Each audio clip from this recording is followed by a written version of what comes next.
Please let this shot work. I hope that this shot works. This is Michael Connelly, The Crossing. It was the New York Times best-selling fiction, November 22nd. And Mr. Michael Connelly here. He wrote The Lincoln Lawyer, which I haven't read. I haven't seen the movie either. I think it's got Matthew McConaughey, who plays the lawyer character, which is not the main character of this book, although the character is in this book. And I haven't read any of the other books either. I don't know, it says it's a Bosch novel. Like I said, I'm trying to not read things surrounding the books, or I'm trying not to really do any research, because I want to get as much as I can out of the book alone. Obviously, I bring in stuff myself, but it doesn't matter anyway, because this book stands alone. I think it makes reference to other things I don't quite understand, but not very often. So, like, the story makes perfect sense, just without having read anything else by that author, which is what I did. Also, the setting has changed because I moved to Portland, Oregon, so there is that. Yeah, so anyway, back to The Crossing by Michael Connelly. Yeah, so when I said the setting had changed and I'm in Portland now, I meant like this all changed. And what I'm doing is breaking the fourth wall. Well, I guess no, that's a lie. So when you break the fourth wall, which happens in this book, you are sort of acknowledging the audience, like I'm doing to you right now. You know, it's like you're winking at the camera because you know that you're being watched. So it was called the fourth wall because moments like these, because, you know, if you're watching a play on the stage, there's the back wall and there's the two side walls, let's say. The fourth wall is the invisible wall between, you know, you and I, the person watching and the person trying to entertain or whatever. And so he kind of does that in this book. Not that it's a bad thing, it just kind of, it stuck out to me because he acknowledges, I'll just read it to you. The assemblage was a mixture of legitimate local news media and softer entertainment reporters. Holler was one of those rare people with a foot in both camps. Holler is the Lincoln Lawyer from the last book or whatever. The main character of this book is Bosch, who's like a former cop. Anyway, for the LAPD. The last question Bosch heard before turning a corner to head toward the parking garage was someone asking Holler if he had been in touch with Matthew McConaughey, and if there would be a sequel to the Lincoln Lawyer film. Holler said he didn't know. So it's kind of interesting that, like, the book, like, they're acting like he's such a real character that they made a movie out of him, which he did, but I just felt like it was breaking the fourth wall. Like, it's sort of winking. Maybe that's not a great example of breaking the fourth wall. You know, it's probably not breaking the fourth wall at all, now that I'm thinking about it. Fourth wall would be like if, you know, Darth Vader said, "I am your father," and then looked at the camera and said a joke like, "Haha, this guy," or something to the audience. That's really breaking the fourth wall. It felt fourth wallish to me in this book, I guess, because I don't know, it felt like a shout out. I felt like he was talking to the reader like, "Oh, there's a movie about me starring Matthew McConaughey," or, you know, the character. Anyway, I'll be honest, like, it was okay. I thought the book was okay. I'm getting a little fatigued from all of the, there's a lot of legal crime drama books that are really popular. Apparently, like, I can't tell you now, the majority of the books I've read in just a couple months for this project have been about solving a crime. And there's sort of a pattern I'm seeing. So, like, in this one, it sort of follows the formula. I'm not going to spoil the book, but I'll be very vague. I'll put it that way. This doesn't spoil the story. But somebody is being framed, possibly. And the people who are framing them are the people who absolutely should not be involved with that sort of thing. I'll say that. And if you've read the book, You know what I'm talking about. And it's just becoming, I think, a trope. I don't know if it's just a concern right now with the media. That's going to be too vague without spoiling it, so I'll just leave it at that. It's not bad, but when all the books have similar villains of this genre that are popular, it's not surprising anymore. Like, you lose the sense of surprise. And so I guess in this way, I find that the book is a little predictable.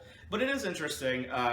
So there's a guy who, he's a black guy, and his name is Daquan, which I felt was another sort of wink to people. Maybe not, this could be a coincidence, but like, if you are familiar with Facebook, social media, there's this Daquan, imaginary Daquan character. And usually there's like a young white girl explaining to her mom, she's like they're very suburban, and Daquan is this person that you don't see in the memes, but he's supposed to be like a thug or some kind of, really ghetto person, and it's just kind of funny, the way that, well, Daquan, the kid might say to their mother, oh, well, Daquan says, I don't have to go to school because, my school is a school of hard knocks or something. That's what Daquan says, or that was a terrible made up example, but it is actually funny. A lot of the Daquan ones are funny, like someone explaining like, oh, I don't have to do this because we just sold a bunch of drugs. They're a lot more funny than my dumb examples, but I felt like maybe they were saying that this character was Daquan, like supposed to be kind of like that Daquan. But then coming to Daquan's defense, perhaps, as they do, literally in this book, they're defending Daquan because he's accused of this really grisly murder. And he's not who he would seem to be, typically. He wouldn't be your average Daquan, which itself is a statement with some kind of stereotyping going on. But I think you get what I'm saying. And so, yeah, he's like... I guess that's the whole point, is to help get rid of that stereotype, But I felt that it was a deliberate sort of nod or wink to the thing, the social media meme, which, it's really not spoiled. They reveal very quickly that he did not kill this person. And they also do it through an interesting...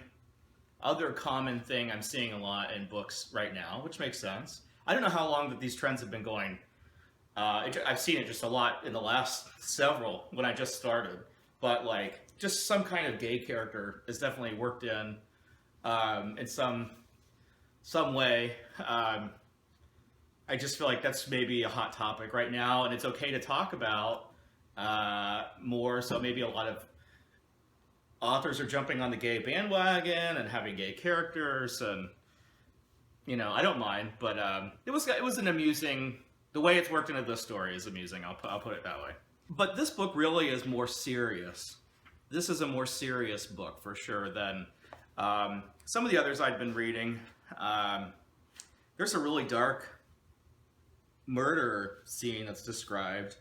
I'm reading it again. It doesn't sound as grisly as I recall. I remember thinking like, oh, this is the grossest thing I've read all year. But so they're like looking at the scene of the crime, long after her defenses were down and she was incapacitated, she was struck over and over again with a hard object. The face of the victim in the photos bore no resemblance to the face Bosch had seen, accompanying the many newspaper stories generated by her murder. The face of the victim in the photos, in fact, bore no resemblance to any face at all. The nose was literally gone, interred in the pulp of blood and tissue that had been her face. Both eye sockets were crushed and misshapen. Pieces of broken teeth and bone shone brightly in blood. The eyes were half-lidded, and the normal singular focus was broken. One stared forward, the other down and to the left. So,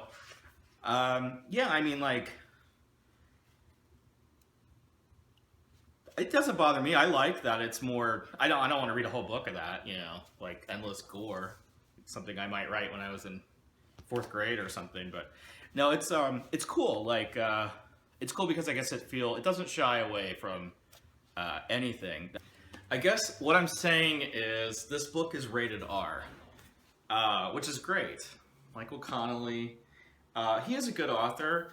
I guess overall, you know, it was wasn't my favorite book. I liked it. I'm starting to rate these on Goodreads, so if you enjoy this, you can go see my actual ratings. Maybe I'll start putting them on the video. I don't know. I gave this, I think, 3 out of 5 stars. That's how Goodreads works. The reason that it's called The Crossing, this is not a spoiler, really. In a case like this, where the victim appeared to be chosen at random, there is always a crossing point, the place where the predator first encounters his prey. The job of the investigators is to find the crossing, the place where the circle of the victim's life overlaps the circle of the predator. Yeah, so I mean that pretty much sums up the book. So The Crossing is a good name for this. You know, I like the Harry Bosch character. You know, he was a police officer, like I said, for the LAPD, and I guess for them to become like a detective for the defense attorneys is like crossing a line with his old police buddies. You know, he's been kind of like wrongfully kicked out of the force anyway, I think, the police force. And, you know, they just feel like these detectives are helping these lawyers who are helping what they think are just total crooks get away with murder, you know, or whatever the crime was that they are alleged to have committed. And so he's reluctant to help out, but he takes the case up, not the case, well, he does, I guess, take the case up, and he does some investigating, some sleuthing. So it's a lot of detective work. Yeah, I mean, it's a mystery. The ending was pretty cool, I have to say. It's interesting, like, the way that the good guys and the bad guys deal with each other. I was going to say look for each other, but although it is sort of becoming generic to have the villains that this book has, I think, at this point, they were still good. They were still interesting. And if you liked Lincoln Lawyer, I don't know, maybe you like this, maybe you won't. I haven't read Lincoln Lawyer, haven't seen the movie, so